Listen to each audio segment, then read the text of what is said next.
وقت ہوتی ہے. اچھا، بات درست ہے یا غلط؟ 40 تو بہت تھوڑی بتا رہے ہیں وہ.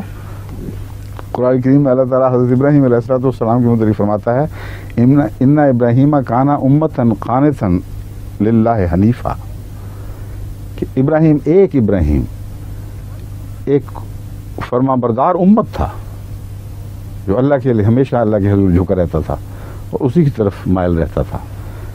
تو نبی تو ساری دنیا کا خلاصہ اور ساری دنیا پر حاوی ہوتے ہیں.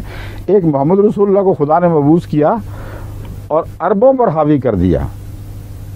آپ کی طاقت اپنے زمانے کے انسانوں پر نہیں، قیامت تک کے ہر انسان کے اوپر بالا اور اس سے فوقیت رکھتی تھی.